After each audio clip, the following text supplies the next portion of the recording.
সুপ্রিয় শিক্ষার্থী বন্ধুরা, কেমন আছো সবাই? নিশ্চয়ই ভালো আছো। আমিও ভালো আছি, নিরাপদে আছি, ঘরেই আছি। তোমরা তো জানো আবার নতুন করে করোনার প্রকোপ দেখা দিয়েছে। এর মধ্যে তো স্কুলে আমরা খুলতেই পারিনি, অনলাইনে ক্লাস চলছে। তো শিক্ষার্থী বন্ধুরা ঝটপট খাতা কলম নিয়ে বসে পড়ো। আমি সপ্তম শ্রেণীর আইসিটি ক্লাস নিয়ে এসেছি তোমাদের মাঝে। আর বন্ধুদের অবশ্যই ক্লাসটি শেয়ার করবে যাতে অন্য বন্ধুরাও দেখতে পায়, এবং তোমরা বলবে যে সব শিক্ষকরা সব বিষয় নিয়ে ক্লাস নিচ্ছে, তোমরা অনলাইন অবশ্যই ক্লাসগুলো দেখবে। আর শিক্ষার্থী বন্ধুরা অ্যাসাইনমেন্ট কাজ চলছে, অ্যাসাইনমেন্টগুলো অবশ্যই সঠিক সময়ে তোমরা জমা দিবে। তো আজ ক্লাসে তোমাদেরকে স্বাগত। আমার পরিচিতিটা দিয়ে নিই। আমি হোসনারা খাতুন, সহকারী শিক্ষক আইসিটি, দাসপাড়া উচ্চ বিদ্যালয়, মান্দা, নওগাঁ। আর আজ আমি সপ্তম শ্রেণীর প্রথম অধ্যায়ের দ্বিতীয় পাঠ নিয়ে আলোচনা করব। চলো শিক্ষার্থী বন্ধুরা আমরা ক্লাসে যাই। আজকের বিষয় ব্যক্তিগত জীবনে তথ্য যোগাযোগ প্রযুক্তি। অর্থাৎ আমরা কি বুঝতেছি যে আমাদের ব্যক্তিগত জীবনে প্রতিনিয়ত আমরা যে প্রযুক্তিগুলো ব্যবহার করতেছি সেই ব্যবহারগুলো নিয়ে আজকে আমরা জানবো যে কোন কাজে কোন প্রযুক্তিগুলো ব্যবহার করা হয়। দেখো এখানে এই ছেলেটিকে অবশ্যই তোমরা দেখেছো, তোমাদের সপ্তম শ্রেণীর শিক্ষার্থী বন্ধুরা বইটা বের করো। 4 এবং 5 পৃষ্ঠায় এটা দেওয়া আছে।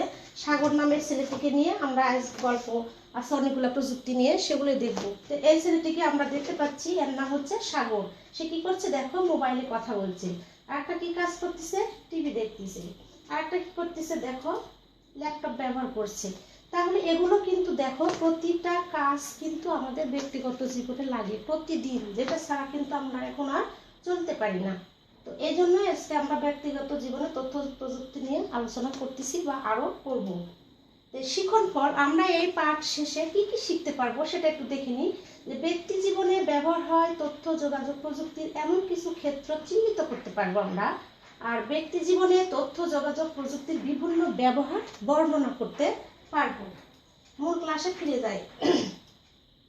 দেখো সাগর ছেলেটি এখানে কি করতেছে, দেখো কি কি কাজ করে সে প্রতিদিন, সে সম্পর্কে আমরা আজকে কিন্তু একটু জানবো।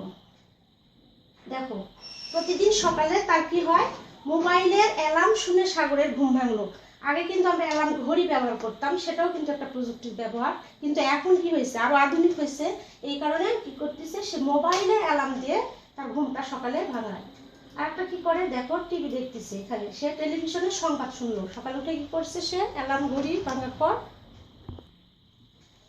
সে কি করলো, সকালে খবরও শুনলো। এরপর কি করছে, সে ল্যাপটপে ইমেল চেক করলো। অর্থাৎ প্রতিদিন যে ইমেল চেক করা প্রয়োজন, এই সাগরকে দেখলে সেটা কিন্তু বোঝা যায় যে ইমেইলে কি আসছে। এখন তো প্রত্যেকটা চিঠি লেনদেন না হয়ে ইমেইলের মাধ্যমে লেনদেন হয়। তাই সে সকালে তার একটা জরুরি কাজ সারলো, সেটা হচ্ছে কি ইমেইল। এখন দেখো সে আরেকটা কাজ করতেছে, হেসে হেসে কথা বলছে কার সাথে, দেখো কম্পিউটারে তার প্রিয় গান শুনতেছে আর হাসতেছে। যে কানে কিন্তু একটা ইয়ারফোন, এটাও কিন্তু একটা প্রযুক্তির ব্যবহার। এটা কি দেখো, তোমরা দেখে চিনতে পারতেছো শিক্ষার্থী বন্ধুরা? এটা একটা প্রিন্টার। প্রিন্টারে কি করছে সে দেখো, সে তার ভাইয়ের ছবি প্রিন্টার দিয়ে কি করছে, প্রিন্ট করছে। এরপরে কি করতেছে, ছবিটা দেখো আর একটা কাজ করতেছে, সে ইন্টারনেটে খাবারের অর্ডার দিল।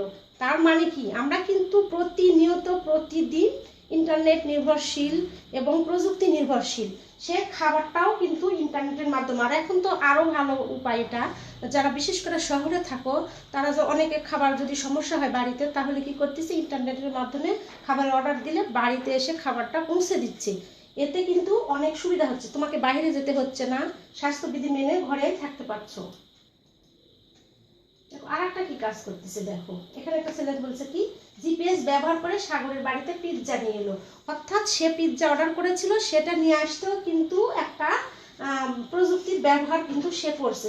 জিপিএস সম্পর্কে তোমরা কিন্তু আরো আগেই জেনেছো যে জিপিএস এর মাধ্যমে কি করা হয়, আমরা যখন রাস্তাঘাট চিনি না, সে রাস্তাটা কিন্তু চিনিয়ে দেয় এই জিপিএস যন্ত্রের মাধ্যমে। আর একটা কি কাজ করতেছে এখানে দেখো, যে সে ইন্টারনেট থেকে সিনেমা ডাউনলোড করলো। ঘরে বসে বসে হয়তো ভালো লাগছে না, গান শুনলো, তারপর কি করলো, সে ইন্টারনেট থেকে সিনেমাটা ডাউনলোড করলো। এখানে ডাউনলোড লেখা আছে, দেখো সে কি করছে সেটা দেখা যাচ্ছে। ছবিটা এখানে শাবনুরকে দেখা যাচ্ছে, টলি জহুরকে দেখা যাচ্ছে, যাই হোক তোমরা অনেকেই চিনো। তো ডাউনলোড করে সে সিনেমা দেখছে। এরপর কি করছে দেখো, সে ব্যাংক থেকে টাকা চেকিং অ্যাকাউন্টে নিয়ে আসলো। সে কিন্তু ঘরে বসেই, আমরা কার কথা বলছি, আমরা সাগরকে নিয়ে কথা বলছি, অর্থাৎ সাগরের মতো হাজার হাজার লোক কিন্তু ঘরে বসে এভাবে আমরা প্রতিনিয়ত কাজ করছি, সেটা এখানে বোঝানো হয়েছে। সে ব্যাংক থেকে টাকাটাও চেকিং অ্যাকাউন্টে নিয়ে আসলো, কিসের মাধ্যমে, দেখো এখানে কিন্তু কিবোর্ড বা ল্যাপটপ দেখা যাচ্ছে, এটাও ইন্টারনেটের মাধ্যমে সে কিন্তু অ্যাকাউন্টে, সে কিন্তু ব্যাংকে যেতে হয়নি তাকে, সে ঘরে বসে সে কাজটা করতে পারছে। এখন দেখো আর একটা, সাগর তার মায়ের সাথে ফোনেও কথা বলছে, তার মা দূরে থাকে, তাহলে এই করোনার সময়ে তো সে যেতে পারছে না, বা তার কর্মজীবন আছে, সেই কারণে সে কি করছে, মায়ের সাথে ফোনে কথা বলছে। একক একটা কাজ, এটা অবশ্যই তোমরা খাতায় সময় মতো সুযোগ মতো লিখে রাখবে, আমরা পরবর্তীতে বিদ্যালয় খুললে দেখবো খাতাটা। তো এখানে একটা প্রশ্ন দিয়েছি আমি, দেখো যে ব্যক্তিগত জীবনে তথ্য প্রযুক্তি ব্যবহারের কয়েকটি নাম, অর্থাৎ আমরা এতক্ষণ যে আলোচনা করলাম সে আলোচনার মাধ্যমে অনেক তথ্য প্রযুক্তি ব্যবহার জানলাম বা শিখলাম। তো সেগুলো কি কি ব্যবহার করলাম, অর্থাৎ কি কি প্রযুক্তি আমরা ব্যবহার করার কথা বলছি, সেই প্রযুক্তিগুলোর নাম অবশ্যই খাতা ক্রমিক নাম্বার দিয়ে দিয়ে লিখে রাখবি। আমি পরবর্তী ক্লাস যখন বিদ্যালয়ে ফিরবো তখন কিন্তু তোমাদের খাতাগুলো অবশ্যই দেখব। এখন দেখো আমরা আরো কিছু ছবি দেখব। দেখো আরো কাজ, সাগর আর কি করছে, সে ইন্টারনেট ব্যবহার করে ট্রেনের টিকিটও বুক করলো, অর্থাৎ সে কোথাও যেতে চায়, সেই ক্ষেত্রে সে ট্রেনের টিকিট বুক করার জন্য তাকে কিন্তু সে স্টেশনে যেতে হয়নি, সে ঘরে বসে টিকিটটা বুক করেছে। দেখো সে ল্যাপটপে সিনেমা দেখছে, সিনেমাতে কি কি হচ্ছে, ঘরে বসে সময় কাটাচ্ছে এভাবে। আর একটা কি করলো, যে ছেলেদেরকে কম্পিউটার গেম খেলতে দেখলো, অর্থাৎ বাড়িতে আরো যে সদস্য হয়তো আছে যারা ছোটরা, তারা কি করছে, গেম খেলছে, সেটা সে দেখলো, কিসের মাধ্যমে দেখতেছে, ল্যাপটপের মাধ্যমে দেখছে। তাহলে সাগর কি কি কাজ করলো দেখো। এখন এখানে আমরা এতক্ষণ ধরে আমরা কি পড়ছিলাম, যে ব্যক্তিগত জীবনের তথ্য প্রযুক্তির ব্যবহার। এখন সেই তথ্য প্রযুক্তিগুলো একজন ব্যক্তিকে নিয়ে আমরা আলোচনা করেছি, সাগরকে, অর্থাৎ আমরা সাগরকে কিন্তু একজন প্রতিনিধি হিসেবে নিয়েছি, কিন্তু সাগর প্রতিনিধি হিসেবে নিলেও আমরা যে সবাই প্রযুক্তি ব্যবহার করছি সেগুলোই কিন্তু দেখবো। তো এতক্ষণ আমরা দেখো কি কি কাজ দেখেছি প্রযুক্তির ব্যবহার, সেটা হচ্ছে দেখো ইমেল চেক করা, অ্যালার্ম শোনা, সংবাদ শোনা, খাবারের অর্ডার দেওয়া, মায়ের সাথে ফোনে কথা বলা, সিনেমা ডাউনলোড করা, বই পড়া, ছবি প্রিন্ট করা। তাহলে মোটামুটি দেখো আমরা 8টা-9টা কাজ মোটামুটি কিন্তু আমরা করে ফেলছি অলরেডি। এরকম আরও অনেক কাজ আছে যেটা আমরা এখন আরও দেখব, তোমরা এক নজরে এটা একটু দেখে নাও, এবং কিন্তু এটা দেখলে বুঝতে পারবে যে আমরা কি কি প্রযুক্তি ব্যবহার করছি। এখন দেখো একটা দলগত কাজ, যেহেতু ক্লাসে আমরা নেই তারপরে দলগত কাজ বলছি, এটাও এক কাজ করতে হবে, বাসায় অবশ্যই সময় মতো কাজটা করে রাখবে। প্রশ্নটা হচ্ছে দেখো এখানে উল্লেখ করা হয়নি, অর্থাৎ আমি যে প্রযুক্তিগুলো ব্যবহার কথা বলছি ওগুলো বাদে আরও অনেক প্রযুক্তি আছে আমাদের, সেই প্রযুক্তিগুলো দ্বারা আমরা কি কি কাজ আর ব্যক্তিগত জীবনে করতে পারি সেটার একটা তালিকা তৈরি করে অবশ্যই রাখবে, যেটা পরবর্তী বিদ্যালয় খুললে আমরা অবশ্যই দেখব ক্লাসটি।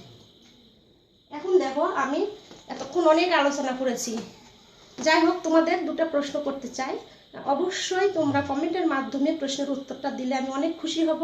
তো যদি জেনে থাকো তো অবশ্যই উত্তরগুলো দিবে, আর জেনে না থাকলে আর তোমাদের 4-5 পৃষ্ঠা যে পার্ট 2 পড়ালাম ওটা অবশ্যই দেখলে উত্তরগুলো খুঁজে পাবে। দেখো কোন আবিষ্কারের ফলে নতুন কোথাও ভ্রমণের ক্ষেত্রে পথঘাট চিনতে সুবিধা হয়।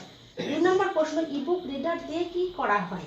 এখানে 4টাকে অপশন দেওয়া ছিল দেখো, তো এখানে আছে যেমন কম্পিউটার, মোবাইল ফোন, ইন্টারনেট, তারপরে দেওয়া আছে গান শোনা, আর একটা কি দেওয়া আছে এখানে বই পড়া, সিনেমা দেখা, চিকিৎসা করা। এখানে দেওয়া আছে কম্পিউটার, মোবাইল ফোন, ইন্টারনেট আর জিপিএস। সঠিক উত্তরটা কি তোমরা অবশ্যই বইয়ের থেকে খুঁজে বের করবে, এরপরও আমি কিন্তু উত্তরটা বলছি জিপিএস, আর হচ্ছে তোমার আগেরটা হচ্ছে একটু বলে নিই, হ্যাঁ উত্তরটা দেখো তোমরা, এটার প্রথম 1 নম্বর প্রশ্ন উত্তর হচ্ছে জিপিএস এর মাধ্যমে নতুন ভ্রমণের ক্ষেত্রে পথঘাট চিনতে সুবিধা হয়, যেটা আমি কিন্তু একটু আগে বলছি। আর একটা কথা বলছি, ইবুক রিডার দিয়ে কি করা হয়, ইবুক রিডার দিয়ে চিকিৎসা করা হয়, উন্নত চিকিৎসার ক্ষেত্রে আমরা ইবুক রিডার ব্যবহার করি। এখন শিক্ষার্থী বন্ধুরা বাইরে একটা কাজ দেব, ঝটপট খাতায় লিখে নাও, সেটা হচ্ছে যে তথ্য প্রযুক্তির মাধ্যমে ব্যক্তি জীবনে কি কি কাজ করা সম্ভব তার একটা তালিকা, অর্থাৎ আমরা আরও নতুন নতুন কি কাজ করতে পারি, নতুন নতুন যেহেতু প্রযুক্তি ব্যবহার হচ্ছে অনেক দিন থেকে, আরও আসতেছে, আবিষ্কার হচ্ছে, নতুন নতুন আবিষ্কারের ফলে আমরা কি কি কাজ করবো তার একটা তালিকা অবশ্যই বাড়িতে তোমরা লিখবে। শিক্ষার্থী বন্ধুরা তোমাদেরকে সকলকে ধন্যবাদ দিয়ে আমি ক্লাসটি শেষ করছি, কিন্তু সবাই বাসায় অবস্থান করবে। আর বাইরে যদিও জরুরি ভিত্তিতে যাও তোমরা, স্বাস্থ্যবিধি অবশ্যই মেনে চলবে, মাস্ক ব্যবহার করবে, ঘরেই থাকার চেষ্টা করবে। আর অনলাইনে রেগুলার ক্লাসগুলো আমরা যে ক্লাসগুলো দিচ্ছি সেগুলো অবশ্যই দেখবে এবং বন্ধুদের মাঝে শেয়ার করবে। আর ইউটিউব লিঙ্ক আমি দিয়ে রাখবো, সেখানেও পরবর্তীতে সমস্যা হলে ক্লাসগুলো দেখে নেবে। তো শিক্ষার্থী বন্ধুরা সবাই ভালো থেকো, সুস্থ থেকো, আমার জন্য দোয়া রেখো। আল্লাহ হাফেজ।